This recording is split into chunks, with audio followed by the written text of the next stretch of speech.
Ciao cari amici, ecco, mi sto godendo queste ultime ore della mia permanenza qui al Lago dell'O, dove ovviamente appena possibile farò ritorno.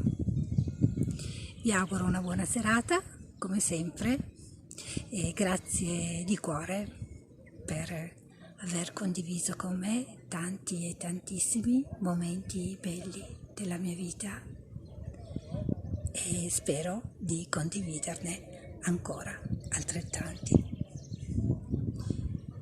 Ecco, adesso stiamo per andare a cena e poi dopo cena, così riposte le ultime cose, ci accingiamo al ritorno a casa.